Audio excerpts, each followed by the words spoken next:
in this segment, by the way. We did a segment yesterday afternoon. Yesterday morning, I'm sorry, with Delegate Scott Heckert out of Parkersburg area, Wood County, 13th District, about Certificate of Need. And Jessica Dobrinsky is the Cardinal Institute Chief of Staff. She joins us this morning with more on this. Jessica, good morning. How are you? Good morning. How are you guys? I'm doing good. We are well, not encased in ice any longer. How about yourself? That's great. We just had some rain here, so we checked ourselves off safe. Very nice. The picture that we have of you, it looks like you're standing in front of some blooming, is that a rose bush or something like that? But anyway, it looks like a nice summer day with the photo that was sent ahead for you. I appreciate that. It makes me think of something that's not 32 degrees and ice. Yeah, absolutely. Let's talk about Certificate of Need. Scott Heckert, delegate out of the 13th yesterday, informed us that it looks like the Republicans in the House and Senate are going to make, along with the governor, make a full court press on trying to repeal Certificate of Need in its entirety. Do you favor that at the Cardinal Institute? Yeah, absolutely. We would be thrilled to see a full repeal of Certificate of Need this year. And why would that be? Yeah, so Certificate of Need is probably the craziest regulation you've never even heard of.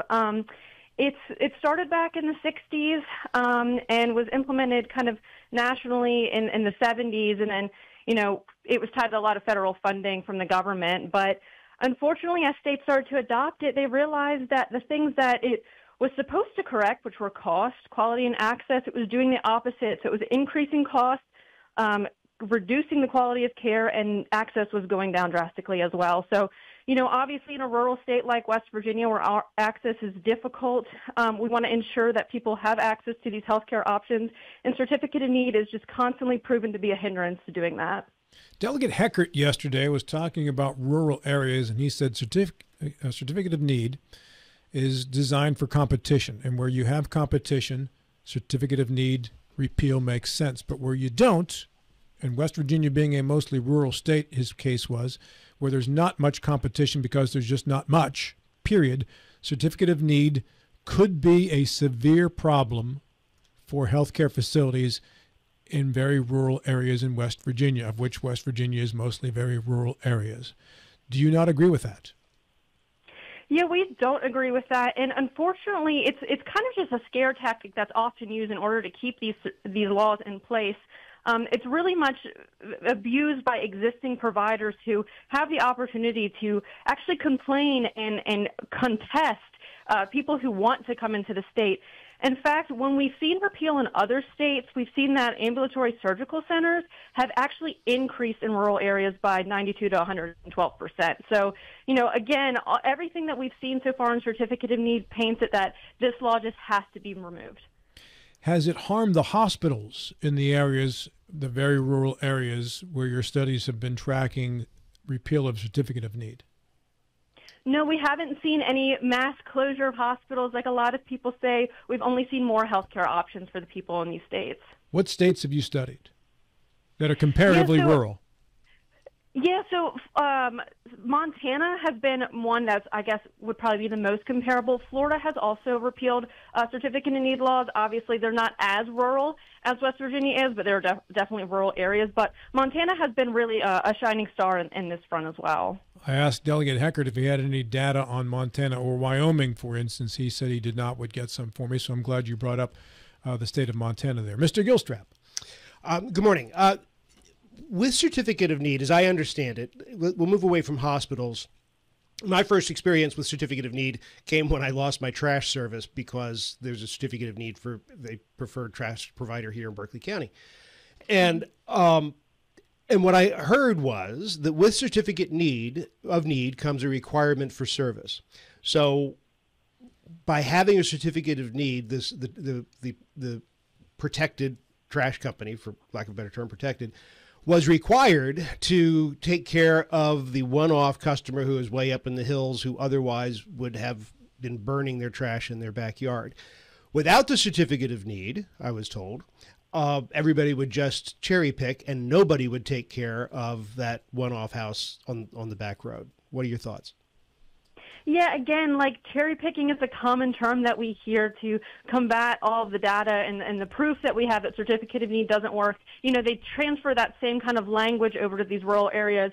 And again, the stats just don't, prove that's true. Again, when we see repeal in rural areas, it's 92 to 112% increase in some services. What kind of services have you seen that increase? Yeah, mainly when we were looking at this, we were looking at ambulatory surgical centers, which are a little bit smaller and operate a little bit differently than a hospital.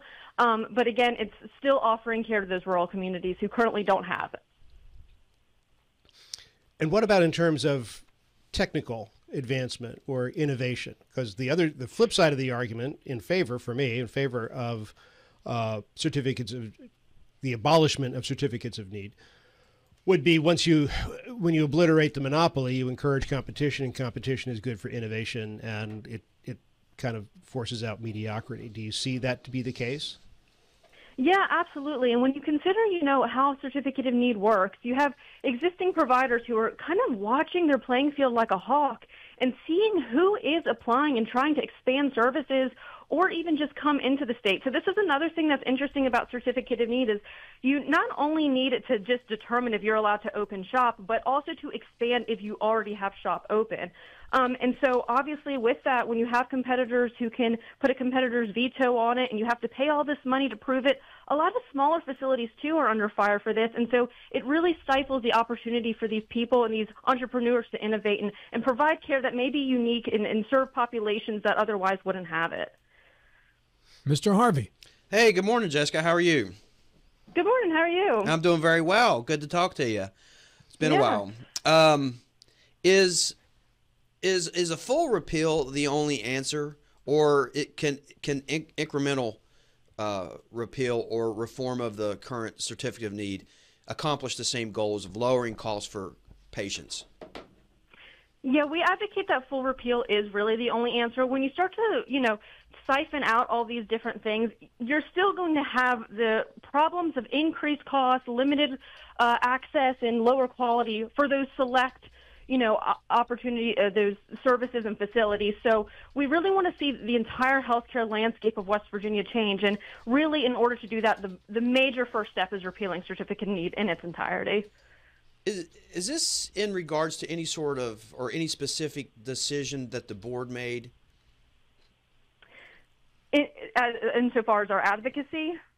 The board that how does the certificate of need work? If a hospital wants to open up a new service or come into the state, how do they apply for a certificate of need, and who determines whether that certificate of need is worthy or not? Yeah, so there's a government agency called the Healthcare Authority. They're an unelected board that has to review all these applications. And it's about a 40-page application when it's just blank. And then these providers have to fill out everything that comes down to the economic viability. So this is another really important aspect of certificate of need, is that a lot of people who want to keep certificate of need say, oh, well, this is for quality, and we want to make sure that people are getting safe care. But none of these things actually determine quality or really all these other standards that really make us feel good about when we go to a hospital facility or an urgent care or whatever, right? So it's really looking at the finances. And if you work in some of these big multi-million-dollar healthcare industries, you understand that sometimes you can't really see that far in advance, and if there's any slight change, it can totally nullify your application process. On top of that, you can pay fees as high as $30,000, and all these fees are non-refundable. So you might pay that much and then get denied, and you're out that money. And then, again, if you have competitors that compete, that's more court costs, more legal fees, and other things. So it's a huge deterrent from people even applying in the first place. How many areas of law have certificate of need in West Virginia? We have 44 certificate of need regulations in West Virginia that cover everything from hospice to home health, again, hospital services, and then we have a really unique policy that's a catch-all. This number changes from year to year, but I believe the one that's reflective of the 2025 year is 5.8 million. So if you're spending that no matter what, you're going to have to get a certificate of need. I'm sorry. Explain the $5.8 million or the $5.8 million number. Yeah. So it's a catch-all expenditure. So again, there's like a list of a bunch of services and things that are, required under the certificate of need. But if your business or your service isn't quite in one of those things, but it meets this threshold of 5.8 million, then usually the healthcare authority is going to ask you to file a determination of reviewability, and then you will probably be subject to that certificate of need because of that cost. 5.8 million in revenue. No, in expected expenditure. Expected expenditure of what? Like opening a business? I apologize. To build your facility, expand, provide the service. Oh, okay. Yeah. Can you give us an example of that's happened? Like, so we as a listener, we have an understanding of like what type of business that would include. Yeah, so I mean, I was actually just speaking to someone the other day who was providing services for ultrasounds, and they were actually a professional that wasn't qualified to need a certificate of need under the way that the law is written. But however, there was a carve out, and because of their expenditures, they had a complaint filed against them from a local hospital, and had to go through a process, spend $30,000 that they were not able to receive back. And when they knew that there was a competition, they ended up not offering services in this state because, quite frankly, they were a smaller business. $5 million sometimes in healthcare is a little bit on the low side considering the machinery and tools needed to provide care. And so it just completely deters people from entering the state. Go ahead, John. I'm trying to understand. So I guess it's a hypothetical. It could be real world. If in these medical buildings that grow up, there are going to be empty office spaces, empty operatories, and what have you. So if I'm the landlord and somebody approaches me and they've got this new MRI machine that they want to put in there and it meets all the FDA requirements, it's a legal technology thing. Can I approve that and put his MRI in my medical building without going through this process? I mean, how granular does this get? Yeah, the way that the law is written is that any expansion or addition of these services must go through the certificate of need process. So the way that the code is written is that if you're changing one bed, adding one bed, it can be enough for the review board to have to look at it. Jessica Dobrinsky is our guest here, the Cardinal Institute Chief of Staff. Jessica, how many other states still have certificate of need in either in its entirety or in some form? Yeah, so 34 states still have it in some form. We've seen a little bit of repeal in the past couple of years. So, we see a large national movement actually in a multitude of states who are actually actively trying to get this repealed as well. How about our border states? Which of our border states have CON in effect? Yeah, so Virginia does have a CON, but Pennsylvania does not. In fact, Pennsylvania got rid of their CON 30 years ago. How do those states compare from a healthcare standpoint? Any idea? They generally do better. In fact, I was actually just looking, interestingly enough, at some reports the other day of hospital ratings, and they're pretty lackluster here in West Virginia. But, if you're looking at some of the Parkersburg facilities, they're rated pretty low. But if you look just across the line to Ohio, where things aren't as restrictive, you have way better ratings. So, I mean, it really doesn't take much to find the fact amid the myths around this issue. One of our co-hosts on Wednesdays is Maria Lawrenson, and she works in development for Hospice of the Panhandle. We were speaking with Delegate Heckert yesterday. This came up, and Maria said that in West Virginia, hospice in the country, West Virginia hospice care is rated third best in the country. One of the few areas where West Virginia excels in a category of health care. And she said if you repeal certificate of need, you could have hospice facilities move in, and again comes the term cherry pick, and they will take the customers who can pay cash, the wealthier customers who can afford to stay there, and they will not have to take Medicare patients, whereas they will. Maria Lawrenson said Hospice of the Panhandle will still have to take those. So if that is all that is remaining for them, it would lower the threshold of care that they could provide. So if you skim off the people who can pay full price versus the ones who can't, you harm the facility when it comes to hospice. and her justification being that since West Virginia has the third best hospice care in the country, according to some ratings, why would you harm that? Yeah, and while I understand the concerns about the payer mix, it really is a deflection of the issue here. Again, we haven't really seen any of this alleged cherry picking occur. In fact, we're not the only state that has had things like Medicaid expansion, and I totally recognize the payer issues that are going on with our health insurance industry right now. But again, that's a totally different policy prescription. Right now, we need to focus on improving access to care, encouraging higher quality, and lowering the cost of care. Any idea once certificate of need is repealed in the states where you've done your studies? Do you have any stats that indicate how much health care costs were lowered in those states for patients? Yeah, so states with certificate of need actually have 11% higher costs. And interestingly enough, we actually did a review just from the years 2017 to 2020.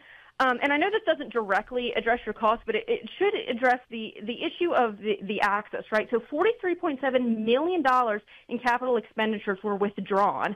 So this didn't include denials, and this is only a 3-year or so period. And this is just people who had to pull out, wanting to offer care because of a competitor offering affected person status. So they just didn't see the expense worth going forward. And so that's, again, a loss of care. But again, 11% higher cost in states that have certificate of need. Is there a study of quality of care by income level in states that have repealed CON? In other words, the family that's making $30,000 or $20,000, which is not unusual in West Virginia, versus the family that's making $100,000. Is there a difference in the level of health care that they are getting after CON is repealed?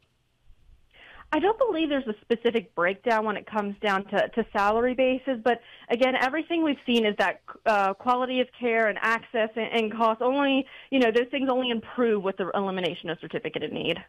Should there be a study that breaks down health care improvement or instead a regression in health care based on income? We already know that there's a discrepancy in the country anyway. But before we change laws, shouldn't that be part of a study so that we are well informed when we vote on these things? Perhaps, and I'm not sure if one exists. I haven't personally seen one. But again, across the board, we're seeing positive effects. And just to give another example, when Florida repealed their certificate of need law back in 2020, or actually it was 2019, from 2016 to 2018, there were only 20 new hospitals that were open. And just as soon as they repealed their law from 2020 to 2022, 65 hospitals plan to open. So again, we're seeing increases across the board. What's the temperature of the room in the House of Delegates and the state Senate in regards to full repeal this year? Jessica? I'm feeling really confident about it. I think people are really dissatisfied with their healthcare options. We actually did a poll a couple years ago that found that 50% of respondents had difficulty accessing care. 61% are in favor of repealing certificate of need laws, and 58% of respondents said they were worried about accessing care in the future. And obviously, healthcare truly is a life or death situation. We really need to make efforts to make sure our healthcare system works for everyone. Mr. Harvey. Jessica, before you go, I think it needs to be mentioned about your ties to Jefferson County in the Panhandle. Yes. So go ahead and tell us. You're a Jefferson Countyan. Yeah. I moved to Jefferson County when I was about 13 years old and went to Washington High School and James Rumsey as well. So that's where kind of my roots are. My husband's from there as well. We love the area, but just really passionate about West Virginia. Fell in love with the state and just saw so many opportunities to do more and make the state that everybody else wants to come to. I tell my friends move here, so I love the area and I'm happy to work at the Cardinal Institute to put that mission forward. Is Kim and Dale, they watching or listening this morning? Perhaps, who's to say? Very nice. They should. Any closing thoughts on certificate of need repeal in West Virginia, Jessica? Any other information you didn't get out that you'd like to? I just want to, really stress that a lot of these people who are against certificate of need repeal are not using things that are based in facts and data, and it's really scare tactics. The most important thing about certificate of need repeal is that we want to put patients first, And at the end of the day, all the facts are in our favor. And so, in order to make West Virginia healthier and happier, we must repeal certificate of need. Now, I noticed that you've been posting on Twitter. You put a lot of facts and information out there. Is there other places besides Twitter where they can get this information? Yeah, so our website, cardinalinstitute.com, has a couple reports written by me as well as some blog posts. We actually have some things that are dropping next week. In fact, we just did an interview with a patient over in Jefferson County who has had major issues accessing maternal care as well as other pediatric and physician care as well. So that will be coming out next week, and then I have a follow-up paper to my original paper I put out a couple years ago that will do a little bit more of a breakdown, too, on how this affects also opioid treatment centers and the foster care crisis. Jessica, thank you very much. Good stuff. We appreciate your time this morning. Yeah, thanks for having me on.